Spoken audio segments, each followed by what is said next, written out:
मेरी छोटी बहन मुझसे बहुत नफ़रत करती थी। जब मेरी शादी हुई तो शादी की रात मैं अपने पति का इंतज़ार कर रही थी, लेकिन पति ना आया और जिसने मेरे कमरे में आकर मेरे साथ ज़बरदस्ती की वो कोई और नहीं बल्कि मैं नहीं जानती थी कि कभी-कभी खूबसूरती भी इंसान के लिए बहुत बड़ी मुश्किल बन जाती है।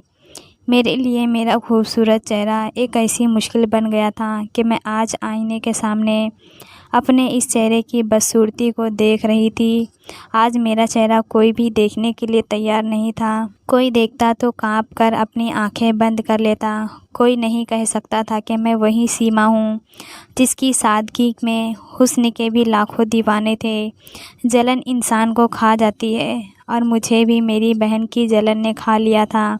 हाँ, उस बहन ने जिस पर मैं जान छिड़कती थी। मेरे मम्मी पापा के बाद मेरी बहन ही मेरी ज़िंदगी थी, मगर उस बहन ने जो मेरा हाल किया था, यकीनन सुनने वाले का दिल एक पल को ज़रूर कँपाएगा। ये उन दिनों की बात है कि जब हैदर पहली बार हिंदुस्तान आया था। हैदर मेरे पापा के दोस्त का बेटा था जो कि अमेरिका में रहता था। एक बार पापा घर आए तो कहने लगे कि मेरे दोस्त का बेटा मुंबई में आना चाह रहा है और 1 महीने तक वो यहीं रहेगा।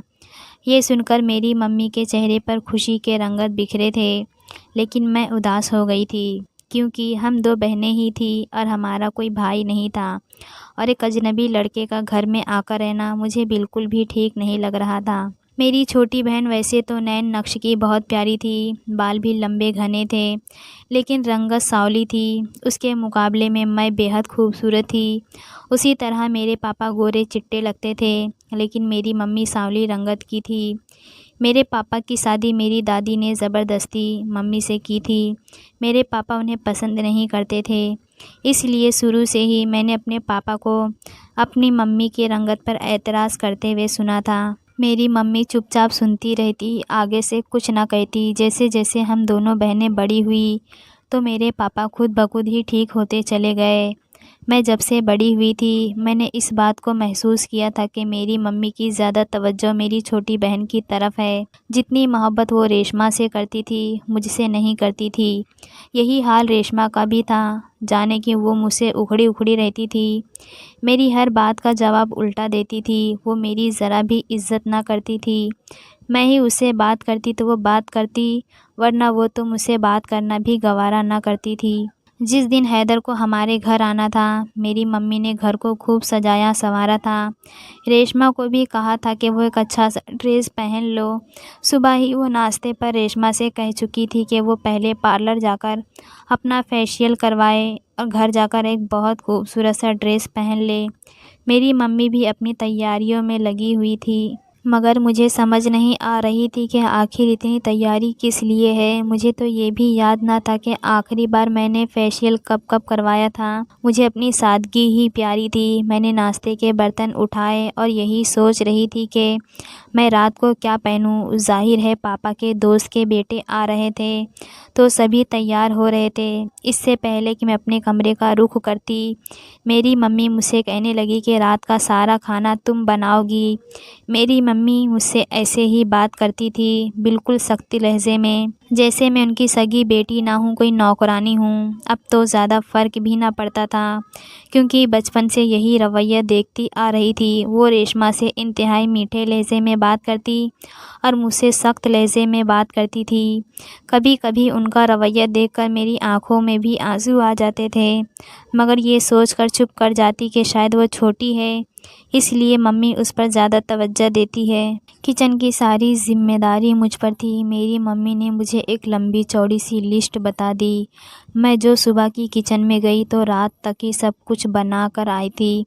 थकान से मेरी हालत चूर हो चुकी थी। इससे पहले कि मैं किचन से बाहर निकलती और कमरे में जाकर तैयार होती, मेरी मम्मी कहने लगी कि तुम कहाँ जा रही हो। मैंने कहा कि मम्मी, मैं भी कपड़े बदल लेती हूँ, पसीने से डूब चुकी हूँ। ऐसे ही गर्मियों के दिन थे। मेरी मम्मी कहने लगी कि कोई ज़रूरत नहीं है, जाओ जाकर किचन का हाल देखो, बर्तन का ढेर लगा पड़ा है और तुम्हें अपने सजने संवरने की पड़ी है। मैं चुपचाप किचन में चली गई। हालांकि मैं किचन पूरा साफ़ करके बाहर निकली थी, लेकिन देखते ही देखते मेरी मम्मी ने ना जाने कहाँ कहाँ से बर्तन निकाल कर मेरे सामने रख दिए। कहने लगी, ये सारे नए कांच के बर्तन तुम धोओगी और खाना इसी में परोसने हैं। कभी कभी तो मुझे लगता था जैसे मैं उनकी सगी बेटी ही ना हूँ। सारे काम मम्मी मुझसे ही करवाती थी। रेशमा किसी काम को हाथ नहीं लगाती थी। जैसे ही मैंने किचन साफ़ किया तो मेरी मम्मी ने सारे घर के कामों की जिम्मेदारी मुझ पर डाल दी। बस घर की सफाई एक नौकरानी करके जाती थी, बाकी सारे काम मैं करती थी। रात को जब पापा के दोस्त का बेटा हैदर हमारे घर पर आया, मैं तब भी किचन में ही बिज़ी थी। मुझे डाइनिंग रूम से हंसने और बातें करने की आवाज़ें आ रही थी। अभी मैं बर्तन साफ़ करके फुर्सत ही पाई थी कि मैंने सोचा कि चलो अब कपड़े बदली कर लेती हूँ। तो मम्मी किचन में आई और कहने लगी कि तुम्हें किसी ने तमीज़ नहीं सिखाई क्या? नाक कटवाओगी मेरा? तुम्हें नहीं मालूम कि घर में मेहमान आया है, आकर उससे हाय हेलो ही कर लूँ। मैंने कहा कि मम्मी, मेरा हुलिया तो देखिए, मैं बिल्कुल एक नौकरानी लग रही हूँ। क्या मैं इस वक्त किसी मेहमान से मिलने के काबिल हूँ, वो भी अमेरिकन मेहमान?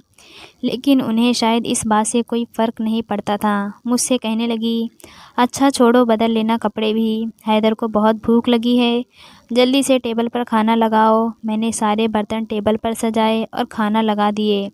वो नौजवान सामने ही बैठा था और मुसलसल मुझे ही देख रहा था। मैंने बस उसे हेलो ही किया था जब मेरे पापा ने मेरा परिचय करवाए। कहने लगे कि हैदर, ये मेरी बड़ी बेटी सीमा है। अभी ये बात मेरे पापा के मुंह पर ही थी कि जब मेरी मम्मी कहने लगी कि हैदर खाना खाओ बेटा, आज का सारा खाना रेशमा ने बनाया है। रेशमा बहुत अच्छा खाना बनाती है, काम में भी बहुत तेज़ है। सारा काम करके तैयार होकर बैठ गई। और एक ये है मेरी बड़ी बेटी सीमा, ये तो बहुत सुस्त है। 4 प्लेटें क्या धोने को दे दी, पूरा समय उसी में लगा दिया। अपनी मम्मी की बात सुनकर मैं हैरत से उन्हें देखने लगी थी। पूरे दिन से मैं किचन में लगी हुई थी। रेशमा एक बार भी किचन में नहीं आई थी। वो वैसे भी किसी काम को हाथ नहीं लगाती थी। बहरहाल मैंने कुछ नहीं कहा। खाने के दौरान ही हैदर रेशमा की तारीफ़ करने लगा। फिर तो मेरी मम्मी ने जैसे ये सिलसिला ही शुरू कर दिया था। हर काम मुझसे करवाती और हैदर के सामने रेशमा की तारीफ़ करने लगती। एक बार हैदर नाश्ते के दौरान कहने लगा कि वो मुंबई की सैर करना चाहता है, लेकिन उसे मुंबई के रास्ते के बारे में बिल्कुल भी पता नहीं है। अगर रेशमा और सीमा मेरे साथ चलती तो अच्छा रहता, लेकिन मेरी मम्मी ने फ़ौरन से कह दिया कि तुम रेशमा को अपने साथ ले जाओ, सीमा नहीं जाएगी। वैसे भी मैं घर पर अकेली रहती हूँ, सीमा मेरे पास रुकेगी। रोज़ाना हैदर रेशमा के साथ घूमने फिरने चला जाता और मैं पूरा दिन किचन में अपनी मम्मी की फरमाइशों को ही पूरा करती रह जाती। हैदर को ये पसंद है, ये बना लो। हैदर को वो पसंद है, वो बना लो। जैसे मैं कोई बावर्ची हूँ। मैं नहीं जानती थी कि इन सब बातों के पीछे असल राज क्या है, लेकिन ये बात भी मेरे सामने ज़्यादा देर तक राज नहीं रहा। एक बार मैं रात का खाना बना रही थी कि मुझे अपनी किस्मत पर रोना आने लगा। मेरा भी दिल चाहता था कि मैं घूमूं फिरूं, बाहर जाऊं, मगर मेरी मम्मी ने सारी पाबंदी मुझ पर कर रखी थी। ना मुझे किसी से दोस्ती करने देती थी, ना मेरी कोई सहेली घर आ सकती थी, और मेरे मुकाबिल रेशमा पर कोई पाबंदी ना थी। मैं अपनी सोचों में ही थी कि जब सालन की बू से मुझे होश आया, उसी वक्त मेरी मम्मी भी किचन में आ गई। कहने लगी, तुम्हारे होशो हवास कहाँ है? किचन में खड़े खड़े तुम्हें खाना जलने की बू नहीं आई, और ये जल कैसे गया? मैं भी सुनकर बहुत घबरा गई थी। मैं ना जाने कैसे अपनी सोचों में गुम हो गई। मम्मी को मुझ पर इतना गुस्सा आया कि मेरे मुंह पर थप्पड़ मार दी। कहने लगी, अंधी हो गई थी, सारा खाना तुमने जला कर रख दिया है। उसी वक्त शायद रेशमा और हैदर बाहर से अंदर दाखिल हुए थे। शोर सुनकर हैदर किचन में ही आ गया। मेरी मम्मी का गुस्सा और मेरे चेहरे पर छपी हुई उंगलियों के निशान देखे तो वो आगे बढ़ा। इससे पहले कि मेरी मम्मी दूसरा थप्पड़ भी मुझे मारती, उसने मेरी मम्मी का हाथ पकड़ लिया। कहने लगा, आंटी आपको क्या हो गया है? खाना ही तो जला है ना, कोई बात नहीं। इसमें इस बेचारी का क्या कसूर है? जब से मैं आया हूँ मैं देख रहा हूँ कि सीमा हर वक्त किचन में लगी रहती है। ये सुनना था कि मेरी मम्मी ने मुझे गुस्से भरी नज़रों से देखा और फिर हैदर की तरफ देखकर ज़बरदस्ती मुस्कुराने लगी। कहने लगी, बेटा तुम्हें अब मैं क्या बताऊं कि ये कितनी सुस्त लड़की है। किचन में घुसी रहती है ताकि देखने वालों को लगे कि ना जाने ये कितना काम करती है। खैर तुम नहीं समझोगे। मैं रोते हुए अपने कमरे में चली गई। आज मुझे जी भर कर रोना आ रहा था। कभी कभी अपनी मम्मी के रवैये को बर्दाश्त करके ये सोचती थी कि काश मैं रेशमा होती, न जाने मेरी मम्मी मुझसे कौन सा बदला ले रही थी। मैंने तो कभी कुछ नहीं कहा था। मुझे तो पता नहीं किस जुर्म की सज़ा दी जा रही थी। कुछ ही दिनों बाद हैदर ने कहा कि उसके मम्मी पापा भी अमेरिका से वापस आ रहे हैं। ये सुनकर रेशमा का चेहरा खुशी से गुलाब की तरह खिल उठा। मेरी मम्मी भी बहुत खुश थी, लेकिन मैं मायूस होकर रह गई थी कि चलो 2 लोग और बढ़ जाएंगे तो मेरा काम भी बढ़ जाएगा। लेकिन मैं नहीं जानती थी कि मेरी किस्मत बदलने वाली थी। हैदर के मम्मी पापा आए तो घर में एक फ़ंक्शन का अरेंजमेंट किया गया। उस वक्त भी मेरी मम्मी ने मुझे सिंपल सा ड्रेस पहनने के लिए दिया था, जबकि रेशमा को पार्लर से तैयार करवाया था।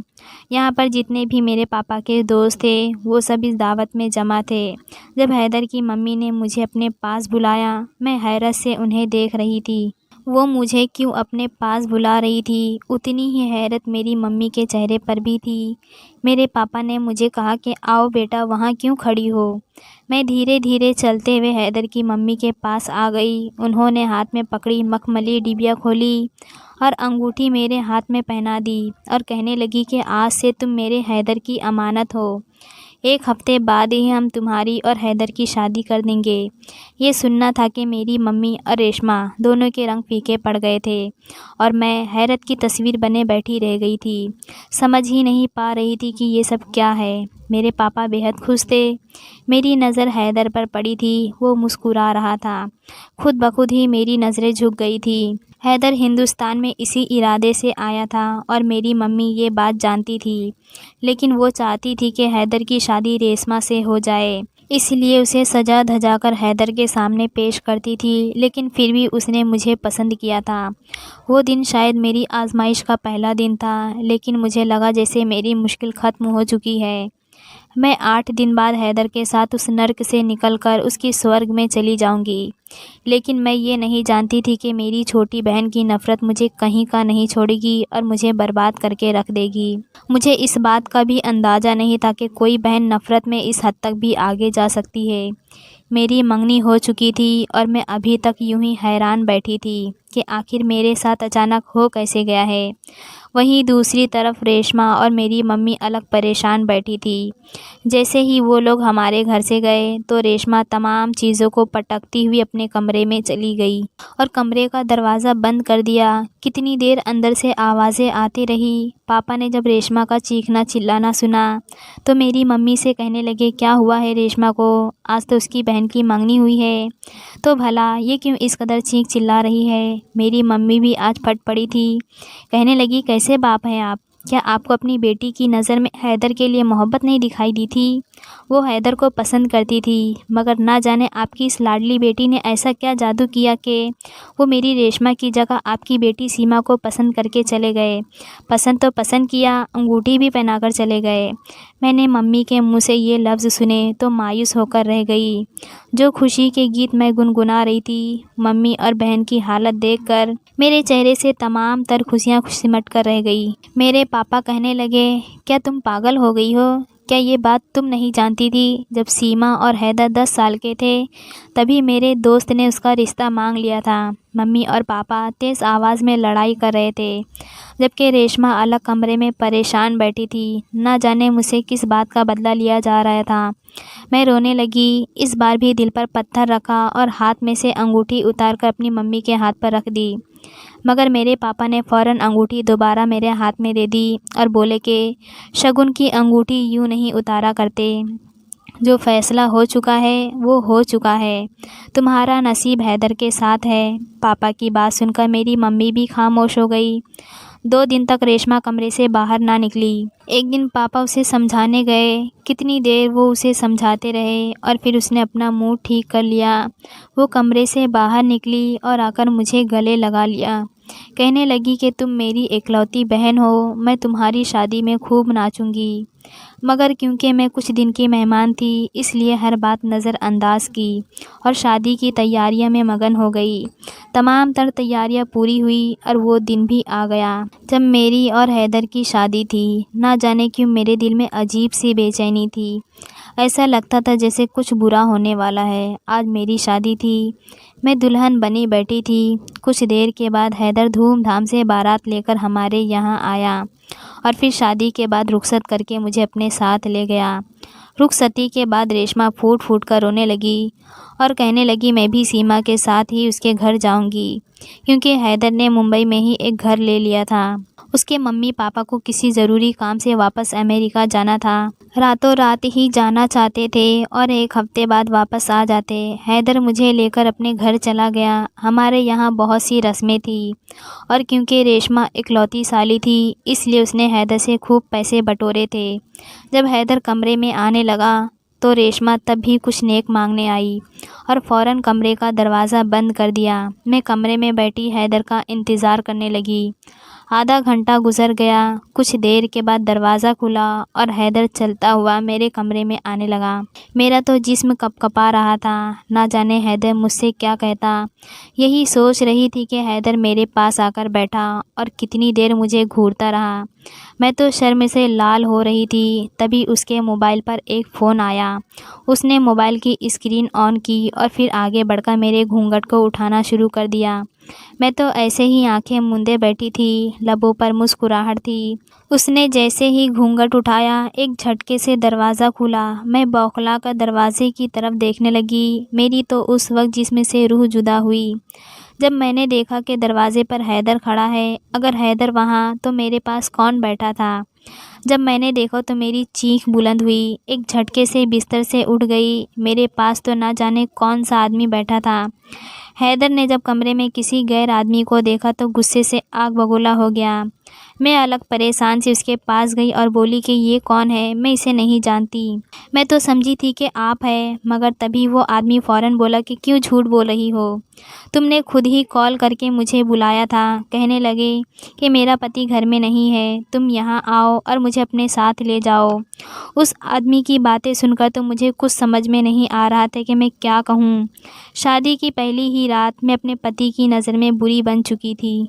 पति ने उस लड़के को गिरेबान से पकड़ लिया और मारने लगा। लड़का किसी तरह छुड़वाकर वहाँ से भाग गया, जबकि वहीं हैदर निकलकर दूसरे कमरे में चला गया। मैं दुल्हन बनी रोती रह गई, दरवाज़ा खटखटाती रही, कई कस्में वास्ते देती रही कि मुझे इस बारे में कुछ भी नहीं मालूम, मगर हैदर को यकीन न आया। अगली सुबह मेरे मम्मी पापा नाश्ता लेकर आए तो मेरी सूजी हुई आंखें ये सबूत दे रही थी कि मैंने सारी रात रोकर गुजारी है। मेरी मम्मी और बहन सवाल करने लगी, मगर मैंने कोई जवाब ना दिया। रेशमा बहुत खुश थी, सीधे हैदर के पास गई और उसके पास ही बैठकर नाश्ता किया, जबकि उसने मुझसे कोई बात ना की थी। कई दिन यूं ही गुजर गए। मैं अपने बारे में सफाई देना चाहती थी, मगर हैदर ने चुप करवा दिया। कहने लगे कि मुझे इस टॉपिक पर कोई बात नहीं करनी, हो सकता है कि ये साजिश हो।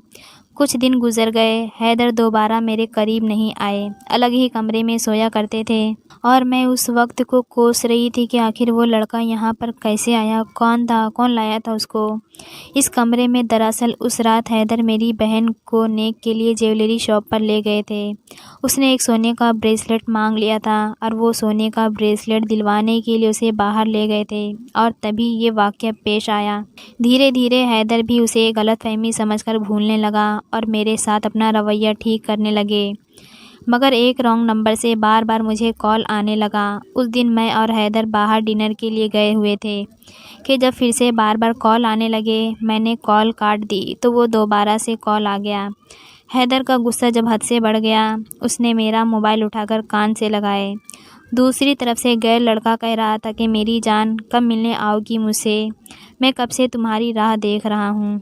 मेरे तो कानों से धुआं निकलने लगा था। हैदर मुझे अपने घर ले गया। घर लाकर उसने मुझे थप्पड़ मारा और कहने लगा, ये सब क्या है, तुमने ये सब क्यों किया? शादी की पहली रात से लेकर अब तक तुम मुझे धोखा देती आई हो।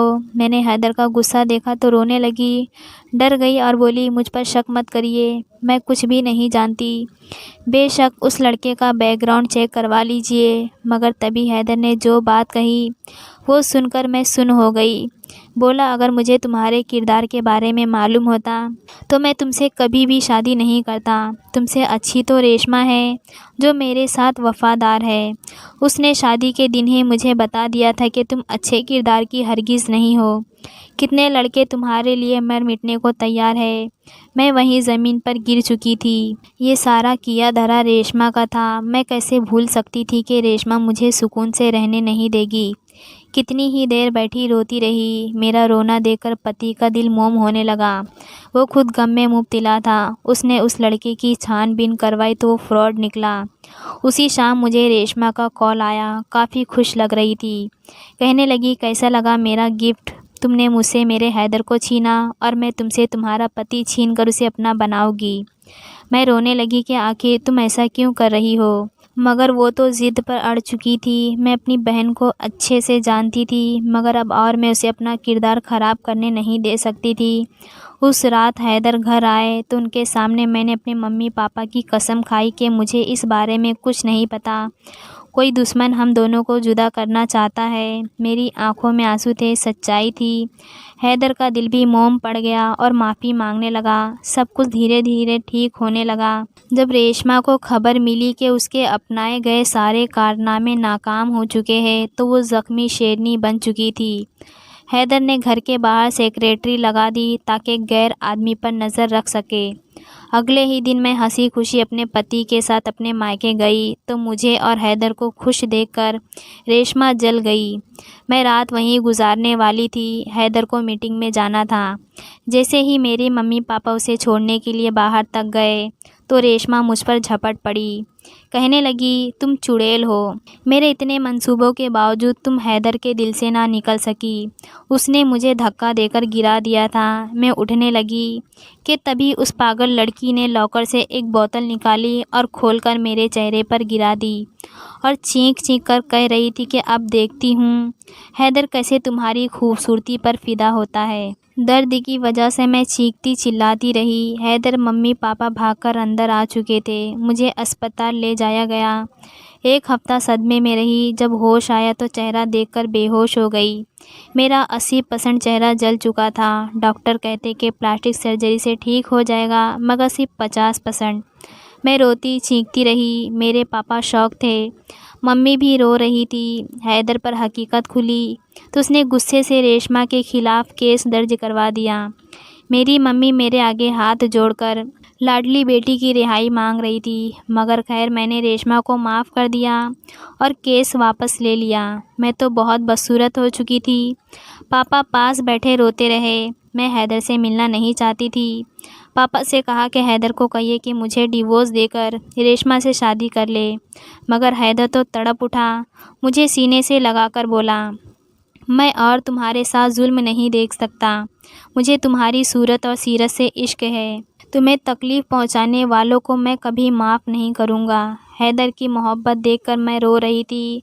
वो मुझे हमेशा हमेशा के लिए अमेरिका ले आया, मगर लाने से पहले रेशमा मेरे पैरों में गिरकर माफ़ी मांगती रही। मेरी मम्मी भी शर्मिंदा थी, मगर खैर मैं अपने पापा की तरह बड़े दिल की थी। दोनों को माफ़ किया और आखिरी बार अलविदा कहकर अमेरिका चली आई। हैदर ने मेरे चेहरे की सर्जरी भी करवा दी, लेकिन आज भी कुछ बदनुमा दाग मुझे उस हादसे की याद दिलाते हैं। अगर आपको आज की हमारी ये कहानी पसंद आई तो इसे लाइक कीजिए और अपने प्यारे दोस्तों के साथ शेयर कीजिए। और हाँ, अगर अभी तक आपने हमारे चैनल को सब्सक्राइब नहीं किया तो ज़रूर सब्सक्राइब कीजिए। मिलती हूँ कल एक और नई दिलचस्प कहानी के साथ। तब तक के लिए धन्यवाद।